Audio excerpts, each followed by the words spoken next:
In the 8th century, the center of Java was a plain of black volcanic soil ringed by mountains that could feed a kingdom or bury it. Rice grew here in extraordinary quantity, and where there is surplus, there is ambition. 2 royal houses share this plain. The Sanjaya, who built for Shiva, the Sailendra, who built for the Buddha. In the year 779, a Hindu king granted a village to a Buddhist community at Kalasan. There is no record of religious war here. There is a record of coexistence. Around the year 780, work began on a low hill near the meeting of 2 rivers.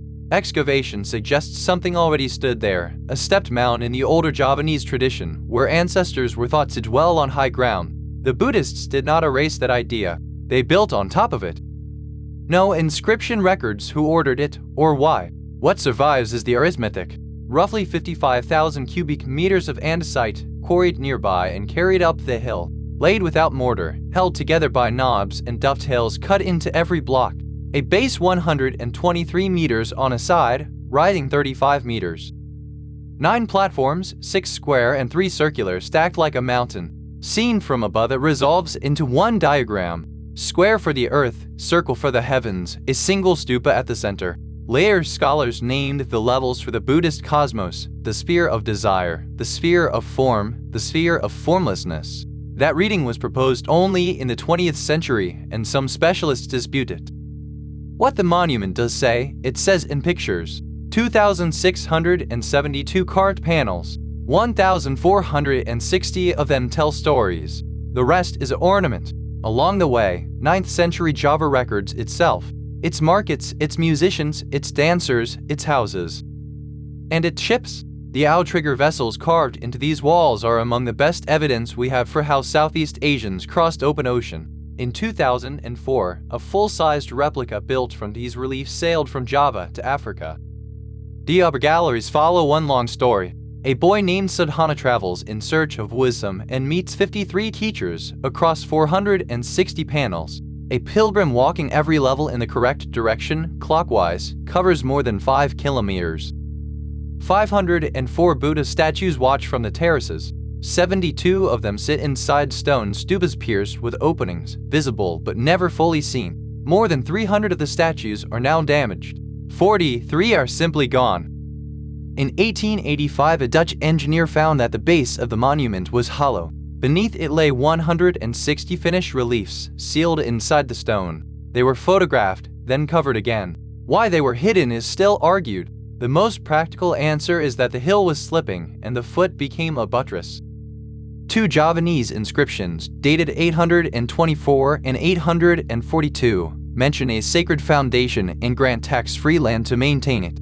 One name in them, Bumisampura, may be the original name of this place. 3 kilometers east stand 2 smaller temples, Mandit and Pawan, on a single straight line with Borobudur. Then the record goes quiet. Sometime between 928 and 1006, after a series of eruptions, the Javanese court moved east. Pilgrimage faded. A court poem of about 1365 mentions a monastery at Budur, and after that, almost nothing. Java turned to Islam. The hill grew over. It was never entirely forgotten. Javanese chronicles remembered it as a place of bad luck.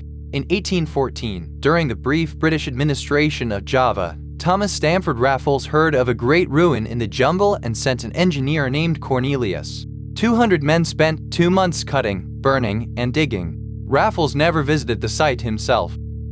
What followed was a century of quiet removal. Sculpture was taken as souvenir, some of it with colonial consent. In 1896, the King of Siam was permitted to carry home 8 cartloads. Relief panels, Buddha images, lions, a guardian statue. Buddha heads reached Amsterdam, Paris, and London. The first real rescue came in 1907. A Dutch army engineer, Theodore van Erp, spent 7 months digging the surrounding ground for missing heads and stones. He rebuilt the upper terraces, reconstructed the crowning parasol, then took it down again because too little of the original survived. His work did not solve the drainage. Within 15 years, the walls were sagging again. By the 1960s, parts of Borobudur were close to collapse. Indonesia asked UNESCO for help, and what followed became a template for World Heritage work. Between 1975 and 1982, over 1 million stones were taken down, catalogued, cleaned, and put back. 28 countries contributed, and more than 600 Indonesian workers were trained on site. The work was declared complete in 1983. 2 years later, on the 21st of January 1985, 9 bombs detonated on the upper terraces. Nobody was killed, but 9 stupas were wrecked. They were rebuilt. In 1991, Borobudur was inscribed on the World Heritage List. In November 2010, Mount Merapi erupted 28 kilometers away. Ash up to 2.5 centimeters deep settled on the statues and blocked the drains. 55,000 blocks had to be lifted again to clear them. Today the stairs are worn and visitor numbers are capped and argued over. But every year at the full moon of Vesak, monks walk the old line from Menda to Pawan to Borobudur and climb. 12 centuries after the first stone was laid, the mountain is still being used for what it was built for.